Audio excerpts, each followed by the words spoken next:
ఇవాళ మన సెషన్లో వచ్చేసి యాక్సియమ్స్ ఆఫ్ ప్రాబబిలిటీ గురించి నేర్చుకుందాం. ఓకేనా?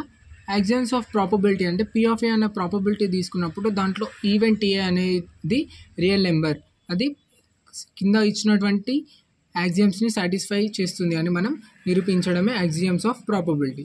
దీంట్లో వచ్చేసి 4 డిఫరెంట్ టైప్స్ ఆఫ్ యాక్సియమ్స్ అని ఉంటాయి. ఇవి చాలా చాలా ఇంపార్టెంట్ అనమాట. ఓకేనా? యాక్సియమ్ అని ఏం చెప్తుంది? P of A is greater than or equal to 0. ఏ అంటే ఏంటిది? ఈవెంట్. పీ ఆఫ్ ఏ అంటే ప్రాబబిలిటీ ఆఫ్ ఈవెంట్ ఏ, అంటే probability of event A is always greater than or equal to 0. అంటే పీ ఆఫ్ ఏ యొక్క ప్రాబబిలిటీ అనేది ఎప్పుడు కూడా పాజిటివ్ నెంబరే ఉంటుంది, అంటే పాజిటివ్ రియల్ నెంబరే ఉంటుంది, కానీ నెగటివ్ నెంబర్ అనేది ఉండదు అని యాక్సియమ్ 1 తెలియజేస్తుంది. ఓకేనా? నెక్స్ట్ వచ్చేసి మనకి యాక్సియమ్ 2 ఏం చెప్తుంది అని అంటే P of S equal to 1. అంటే ఎస్ అంటే ఏంటి? Sample space. P of S అంటే probability of sample space equal to 1. అంటే the event sample space S is an universal set and its probability is always 1. Sample space అనేది మనం already last క్లాస్లోనే నేర్చుకున్నాం. ఈ sample space దేని గురించి చెప్తుంది అంటే మనకి ఈ శాంపిల్ స్పేస్ దేని గురించి చెప్తుంది? Universal set. యూనివర్సల్ సెట్ అంటే ఒక సెట్లో మొత్తం అన్ని డిఫరెంట్ టైప్స్ ఆఫ్ సబ్సెట్స్ ఉంటే దాన్ని యూనివర్సల్ సెట్స్ అంటామని మనం ఆల్రెడీ నేర్చుకున్నాం లాస్ట్ సెషన్లో. కాబట్టి ఆ యూనివర్సల్ సెట్ యొక్క ప్రాబబిలిటీ వచ్చేసి ఎప్పుడు కూడా positive number and it will be always 1 ఉంటుంది. ఎప్పుడైనా ప్రాబబిలిటీ అనేది 1 ఉంటుంది. దేనికి? యూనివర్సల్ సెట్కి అండ్ శాంపిల్ స్పేస్కి. శాంపిల్ స్పేస్ అయినా యూనివర్సల్ సెట్ అయినా ఒకటే. కాబట్టి దీని యొక్క ప్రాబబిలిటీ వచ్చేసి ఎప్పుడు కూడా ఈక్వల్ టు 1 అవుతుంది అని మనకి యాక్సియమ్ 2 అనేది చెప్తుంది. నెక్స్ట్ వచ్చేసి యాక్సియమ్ 3. యాక్సియమ్ 3 ఏం చెప్తుంది అంటే the probability of null or impossible event is always 0. అంటే ఒక నల్ సెట్ తీసుకున్నట్టయితే దాని యొక్క ప్రాబబిలిటీ వచ్చేసి ఎప్పుడు కూడా 0నే ఉంటుంది. ఎందుకంటే నల్ సెట్స్లో మనకు తెలుసు ఎలాంటి ఎలిమెంట్స్ అనేటివి ఉండవు. కాబట్టి ఎలాంటి ఎలిమెంట్స్ ఉండనప్పుడు దాని ప్రాబబిలిటీ ఏమవుతుంది? ఆటోమేటిక్గా 0 అవుతుంది. సో దాన్ని డిఫైన్ చేయడానికే మనం యాక్సియమ్ 3ని యూజ్ చేస్తాం. నెక్స్ట్ వచ్చేసి యాక్సియమ్ 4.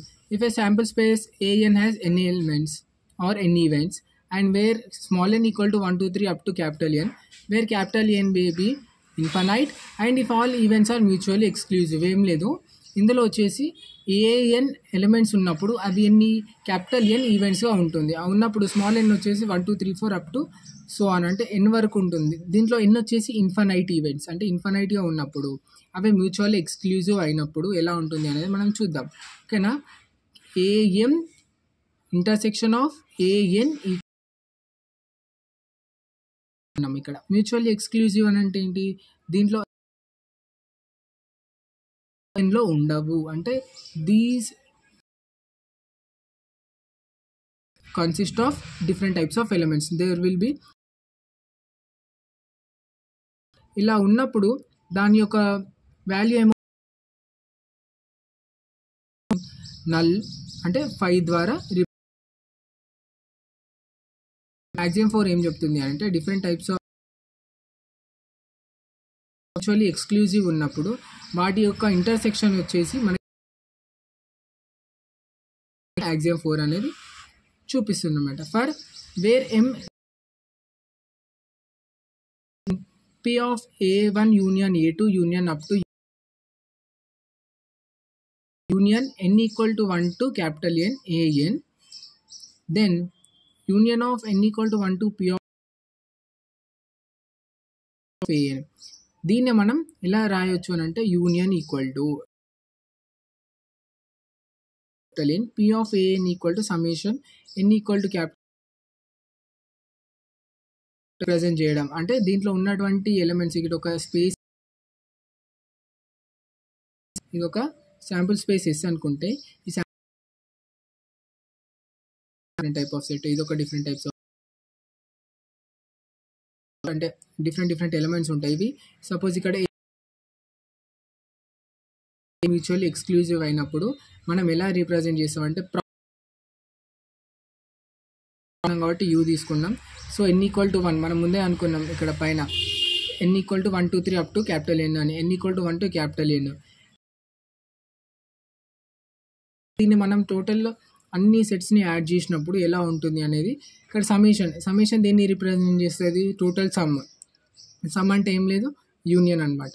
యూనియన్ వచ్చేసి స్మాల్ ఎన్ ఈక్వల్ టు 1, మనకి 1 నుండి స్టార్ట్ అయ్యి క్యాపిటల్ ఎన్ వరకు ఉంటుంది. పి ఆఫ్ ఏఎన్ అంటే ఇది ఎం అయినా తీసుకోవచ్చు, ఎన్ అయినా తీసుకోవచ్చు. ఇక్కడ మనం ఎన్ ఎందుకు తీసుకున్నామంటే ఇక్కడ స్మాల్ ఎన్ ఈక్వల్ టు 1 తీసుకున్నాం కాబట్టి ఇక్కడ ఎన్ తీసుకుంటాం. ఒకవేళ ఇక్కడ స్మాల్ ఎమ్ తీసుకుంటే ఇక్కడ ఎమ్ తీసుకుంటాం అనమాట.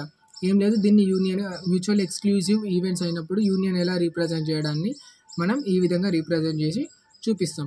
ఓకేనా. ఈ సెషన్లో మనం వచ్చేసి ప్రాబబిలిటీ ఆఫ్ యాక్సియమ్స్ లేదా యాక్సియమ్స్ ఆఫ్ ప్రాబబిలిటీ గురించి నేర్చుకున్నాం. ఇది కంపల్సరీ క్వశ్చన్ అడిగే ఛాన్సెస్ ఉంటాయి. దీనిపైన కూడా ప్రాబ్లమ్స్ వచ్చేసి ఓన్లీ మనకి 4th యాక్సియమ్ మీదకి వెళ్ళి ఉంటుంది. ఇది కూడా ఈజీ. బట్ ఏంది అని అంటే మనకి ఈ యాక్సియమ్స్లో కంపల్సరీ 5 మార్క్స్ క్వశ్చన్ అడిగే ఛాన్సెస్ ఉంటుంది. లేని పక్షాల 1 మార్క్ లేదా 2 మార్క్స్ కూడా అడిగే ఛాన్స్ ఉంటుంది. So please do subscribe to our channel. Next